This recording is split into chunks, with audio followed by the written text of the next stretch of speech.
Bonjour, c'est Pascal Tréfingui. Aujourd'hui, nous allons parler de Lucifer, de la pure doctrine luciférienne. Alors, Lucifer, hein? La maçonnerie est-elle luciférienne? Vraiment? Voyons cela.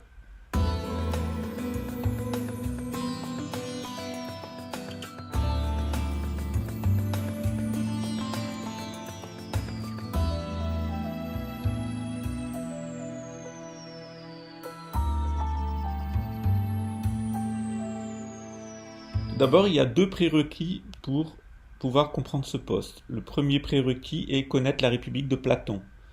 Rapidement, que dit Platon? Il y a un régime parfait qui s'appelle la synarchie. Qu'est-ce que la synarchie? Lorsque les personnes passent du nomadisme à la sédentarité, lorsqu'elles se fixent à un point, qu'elles ne suivent plus les courants du géomagnétisme saisonnier, ces personnes-là ont besoin d'être dirigées par un nomade qui va garder le contact avec la nature. Les personnes qui sont autour de lui vont se fixer en quatre castes égales, avec les mêmes droits, mais des devoirs différents.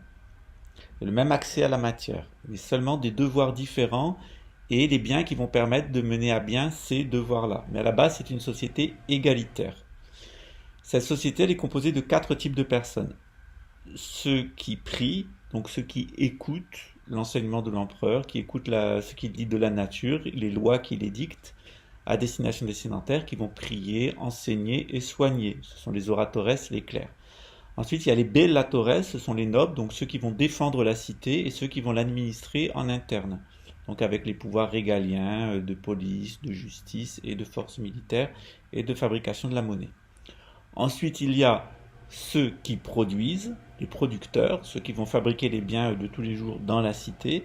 Et ensuite, il y a les serviles, ceux qui vont aller dans les champs à l'extérieur, ceux qui vont être les serviteurs des autres castes et qui vont donc les servir. Ces castes sont parfaitement à égalité avec le même accès à la matière, c'est une société égalitaire, mais il y a quatre fonctions et évidemment, il y a des instruments de travail qui font que il y a une différence sociale, mais il n'y a fondamentalement pas de différence économique.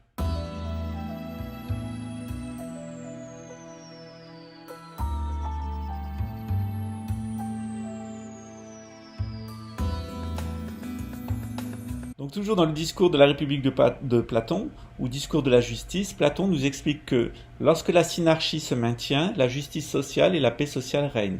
Mais lorsque l'empereur vient, le synarque vient à disparaître, le roi philosophe, on va rencontrer quatre régimes imparfaits, quatre régimes de corruption successifs. Le premier régime, c'est la timocratie, lorsque le clergé se base sur la morale et prend le pouvoir, comme par exemple en Iran. Le deuxième type de système, c'est l'oligarchie, quand la noblesse va sur la base du nationalisme, occuper le territoire et imposer donc les valeurs militaires et la possession de biens matériels comme étant un instrument de pouvoir. Par exemple, l'oligarchie capétienne ou actuellement la monarchie anglaise et la finance de Londres qui est une forme d'oligarchie. Ensuite, il y a la démocratie.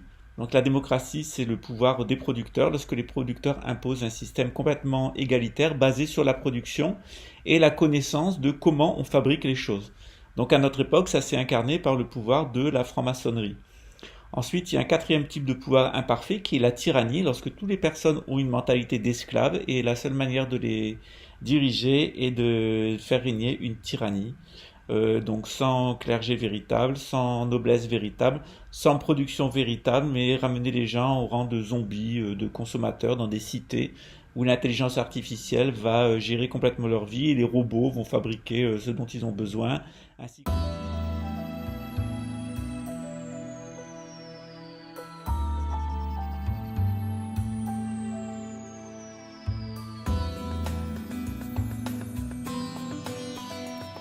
Mon ancêtre Santil d'Alvèdre a expliqué que la civilisation égyptienne était la civilisation synarque parfaite et que vont se manifester quatre grandes civilisations imparfaites après l'Égypte. La première civilisation imparfaite est la civilisation juive du Temple de Jérusalem qui accordera un statut trop important à la religion et à la morale, ce qui amènera donc la déchéance de cette civilisation. La civilisation suivante est la civilisation française qui sera basée sur l'oligarchie mais qui mourra sous les coups de l'oligarchie financière. C'est-à-dire la noblesse terrienne va se faire déposséder par la noblesse marchande, ce qui est arrivé avec la Révolution française et amener le triomphe de la City de Londres. Ensuite, il y a la mission des producteurs. Cette mission des producteurs, de ceux qui fabriquent, c'était la mission des ouvriers, dit saint Yves d'Alvedre. Elle s'est incarnée dans la franc-maçonnerie, notamment la franc-maçonnerie américaine, qui a porté le grand projet démocratique nord-américain, mais ce projet a été corrompu sous l'effet de l'oligarchie, de la finance, pour amener la situation actuelle, qui est l'apparition d'une maçonnerie illuminatiste et qui ne vise pas au bien-être de l'humanité. Et le dernier pouvoir, effectivement, comme l'annonce saint Yves d'Alvedre, une mission de l'Inde, c'est-à-dire qu'on va avoir une tyrannie mondialiste qui va s'articuler à partir de l'Inde.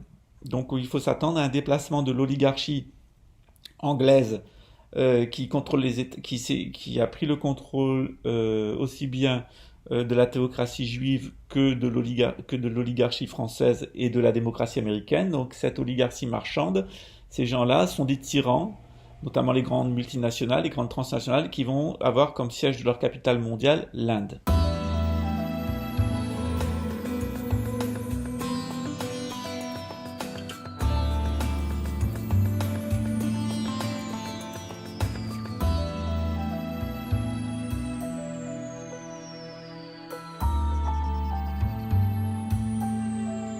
Donc une fois qu'on a compris ce schéma, on peut s'intéresser au personnage de Lucifer. Donc si on se base sur la civilisation égyptienne, que s'aperçoit-on? Eh bien, il y a 3 niveaux de Lucifer.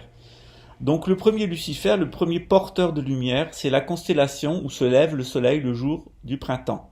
Donc les Égyptiens ont observé qu'il y avait un mécanisme de précession des équinoxes, un cycle de 26 000 ans, et tous les 2140 ans, il y avait donc le soleil se levait en face d'une nouvelle constellation, ce qui allait donner une nouvelle coloration au rite. Par exemple, vers 12 000 avant Jésus-Christ, c'était l'ère du lion, et ce qui explique la construction du sphinx de Gizeh, et tout était basé, la religion était basée sur la domination psychologique. Ensuite vient l'ère des cancers, avec les grands mégalithiques qui sont construits partout en Europe et dans le monde, dans l'hémisphère nord, où on veut réorienter le géomagnétisme, le flux terrestre, pour des besoins de fertilité. Donc le cancer, ce sont 2 flux, un flux centripète et centrifuge, qui sont utilisés donc pour du maintien et de la dissolution de l'activité psychique ou physique en relation avec le mouvement des métaux à l'intérieur de l'écorce terrestre. J'ai fait un post où ceci est expliqué. Ensuite vient l'ère des Gémeaux, où l'humanité va se scinder définitivement en 2, d'un côté les nomades et de l'autre côté les sédentaires. C'est les mythes de Caïn et d'Abel, de Rémus et Romulus, des Dioscures, de Castor et Pollux, etc. Des grands cultes des Gémeaux, pendant l'ère donc des Gémeaux, qui amène à cette partition de l'humanité en 2. Ensuite vient l'ère du Taureau, donc le Soleil se lève en face du centre galactique dans la constellation du Taureau, on a Aldébaran, et on a là donc une loi qui est basée sur la loi de choc en retour, la loi du talion, œil pour œil, dent pour dent, tu me tues, je te tue, t'as tué mon fils, je tue ton fils.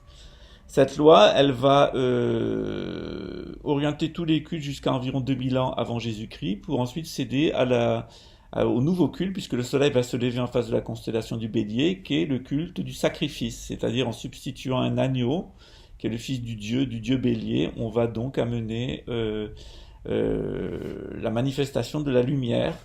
Ensuite, pendant l'ère des poissons, ce sont évidemment les 2 poissons, donc avec un principe de guérison et un principe de pollution. Donc le premier Dieu va se manifester, la première religion va se manifester comme une religion de la guérison, et la nouvelle religion, à la fin du siècle, va se manifester comme une religion de la pollution, de l'empoisonnement, ce qui explique la situation actuelle, où d'abord on a eu un christianisme guérisseur, curateur, et actuellement le monde est mené par des multinationales de l'empoisonnement et de la destruction de l'être humain. Donc on est tout à fait dans la manifestation du cycle du poisson. Ceci va nous amener à la prochaine ère dans l'hémisphère nord, qui est l'ère où le soleil va se lever en face des Verseaux, qui sera une ère de purification, de communication, de partage des idées, une ère uranienne. Voilà donc pour Lucifer d'un point de vue zodiacal. D'un point de vue zodiacal, Lucifer, c'est le soleil quand il se lève en face d'une constellation, et cette constellation est le Lucifer, celle qui apporte la lumière. Donc Lucifer vient du latin Luciphoros, donc du grec Luciphoros, Lucifere en latin, celui qui apporte la lumière. Donc ça, c'est au point de vue des constellations. Du point de vue des planètes, c'est la planète Vénus, que les Grecs appelaient Lucifer le matin et Hesper le soir, cette planète qui accompagne le lever et le coucher du soleil, qui était considérée comme une planète civilisatrice.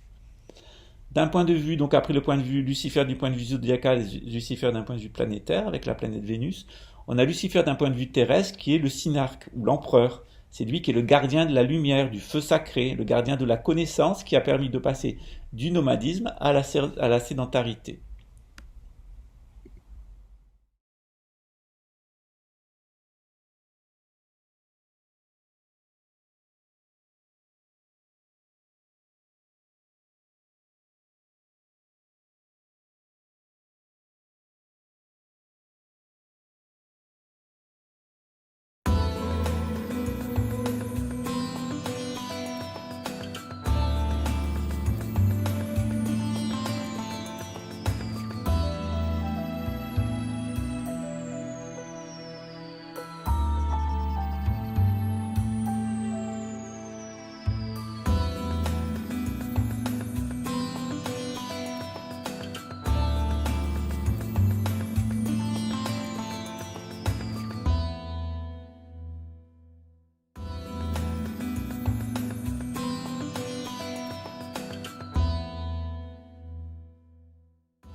Donc si on reprend le schéma de mon ancêtre Saint-Yves d'Alvèdre avec la civilisation égyptienne comme civilisation parfaite et cas civilisation imparfaite avec les Juifs du Temple de Jérusalem, les Français, l'oligarchie capétienne, la démocratie américaine et ensuite la tyrannie indienne.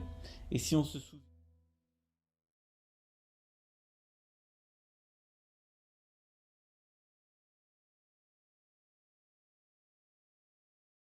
Alors on se souvient que pour les Français, pour l'oligarchie capétienne, donc la deuxième civilisation imparfaite, on a Lucifer qui est le grand architecte de l'univers mais devenu mauvais, qui est remplacé par Saint Michel lui-même incarné par le Christ. Lucifer en vient à être identifié à Iblis en l'islam via Dante Alighieri, les fidèles d'amour, comme un démiurge mauvais. Dans la franc-maçonnerie, le principe du grand architecte est repris. Où le grand architecte pour les médiévaux, le grand architecte, c'est le Christ Pantocrator, c'est Jésus lui-même. Mais dans l'illuminisme, qui au XVIIIe siècle va reprendre le symbolisme chrétien, le symbolisme maçonnique sur la base de l'illuminisme juif, on va avoir un retournement par les antipapistes. Donc Lucifer reste effectivement le créateur de l'univers, mais il devient le chef de l'illuminatisme et il devient un véritable dieu avec Albert Pike, le grand réformateur du rite écossais américain, qui va faire passer la démocratie américaine, la République américaine, de la démocratie à la tyrannie des multinationales. Donc Pike, qui est un illuminé et pas un maçon à la base, va rentrer à l'intérieur du rite écossais. Il est aussi un des fondateurs du Ku Klux Klan et il va faire dégénérer la doctrine, notamment sur la base des écrits d'Eliphas Lévi, dont il fait un copier-coller, mais en version illuminatiste.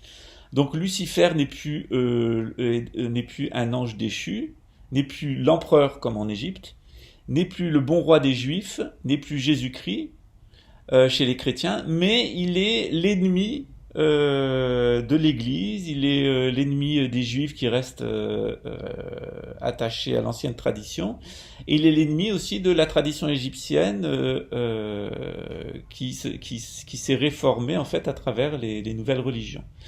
Donc chez Albert Pike, Lucifer devint le véritable dieu et commandeur de la franc-maçonnerie, ce qui d'un point de vue de la maçonnerie médiévale serait totalement erroné, également d'un point de vue juif et également d'un point de vue égyptien. Mais par retournement dans l'illuminisme, qui est une forme de satanisme, on a donc la transformation de Lucifer en figure de grand architecte de l'univers et en figure de pouvoir.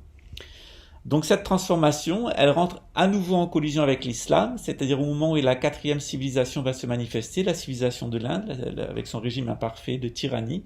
Il va y avoir une confusion entre Lucifer et la personne de l'antéchrist, c'est-à-dire que cet antéchrist va être l'antithèse complète du synarque, l'antithèse complète de l'empereur. On va le signer, le symboliser par un soleil qui mange ses propres rayons, alors que Jésus est un soleil qui est bienfaiteur, qui donne ses rayons. Donc il est cette deuxième manifestation importante de la fin de l'ère des poissons, avec ce grand principe de pollution et d'empoisonnement de l'humanité, et non pas de guérison. Et donc Lucifer devient donc le maître de la terre, l'antéchrist, qui est destiné à détruire l'humanité. Donc on voit,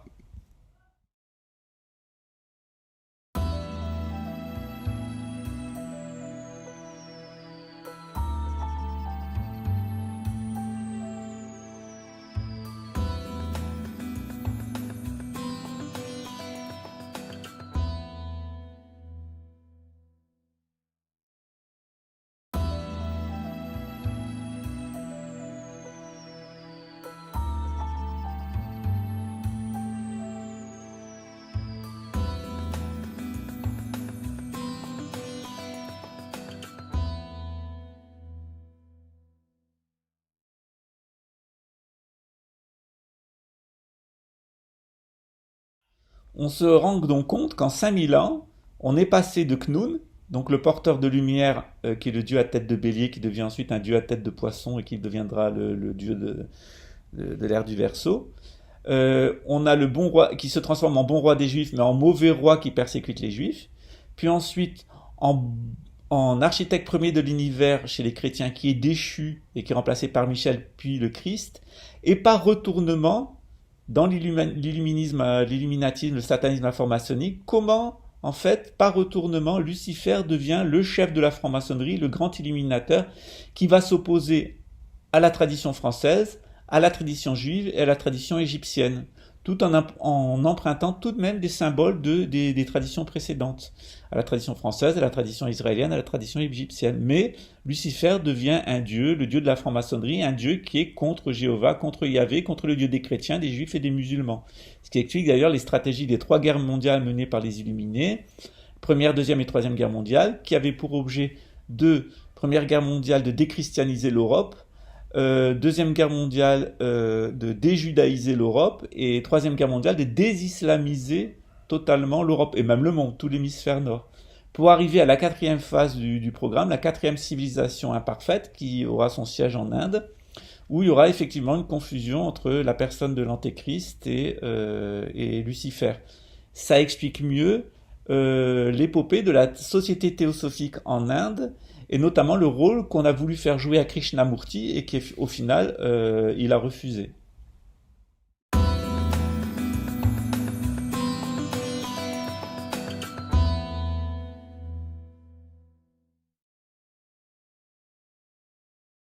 Voilà, vous avez tout compris. J'espère que c'était clair. Donc vous savez maintenant que la figure de Lucifer, à l'origine, c'est le Gnum, le porteur de lumière, le soleil du printemps, la constellation qui apporte le soleil du printemps, la planète Vénus qui apporte le soleil avec Mercure, et ensuite l'empereur qui apporte la civilisation et la connaissance aux gens qui vont se fixer dans une cité. Mais par corruption de la thématique, le long des 4 sociétés imparfaites, on en arrive à une figure de Lucifer qui est une antithèse complète de ce que Khnun est dans la tradition égyptienne. Si vous n'avez pas compris, vous pouvez me poser des questions, c'est en bas et c'est très volontiers. À très bientôt. Ciao donc. Pas de maçonnerie luciférienne. Il y a un illuminatisme qui se revendique d'un dieu qui s'appellerait Lucifer qu'ils ont inventé, très certainement.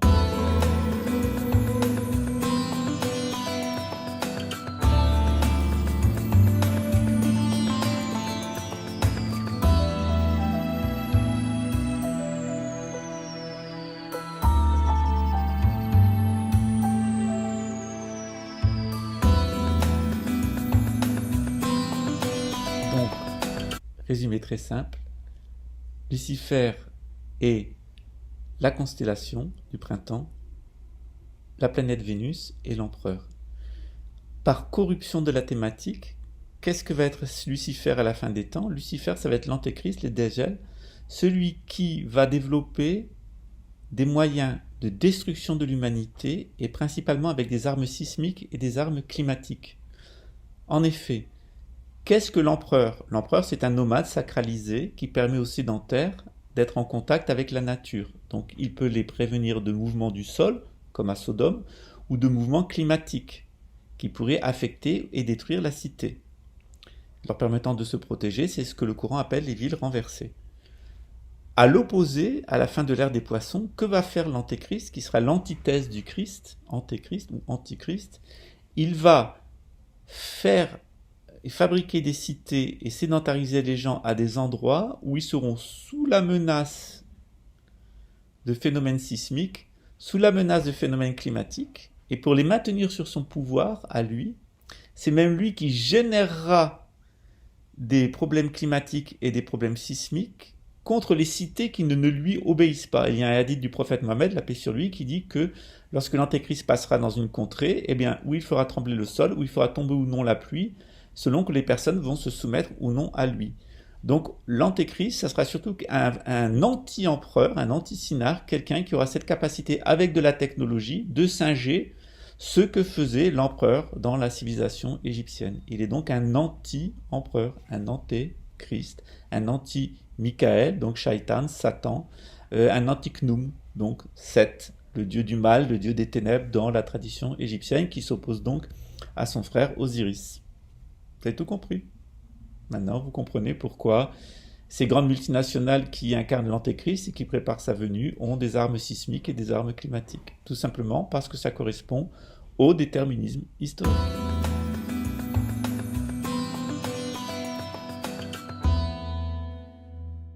Un petit point supplémentaire pour ceux qui veulent en savoir plus. Si vous observez l'ombre de Vénus sur la Terre, c'est-à-dire lorsqu'il y a des transits de Vénus en face du Soleil, Vénus va projeter son ombre sur la Terre.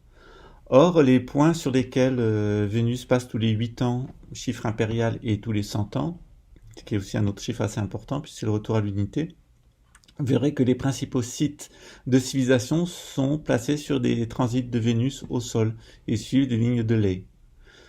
Autre point, si vous regardez le dessin que fait Vénus dans le ciel, au cours de 8 ans ou au cours de 100 ans, vous verrez qu'elle forme un pentacle, c'est-à-dire une étoile à 5 branches, d'où la double symbolique de Vénus. Dans le ciel, une étoile à 5 branches, et sur Terre, les lieux de civilisation, où généralement au centre, on a un temple qui est dédié à l'empereur et par la suite à Vénus, en tant que dieu civilisateur.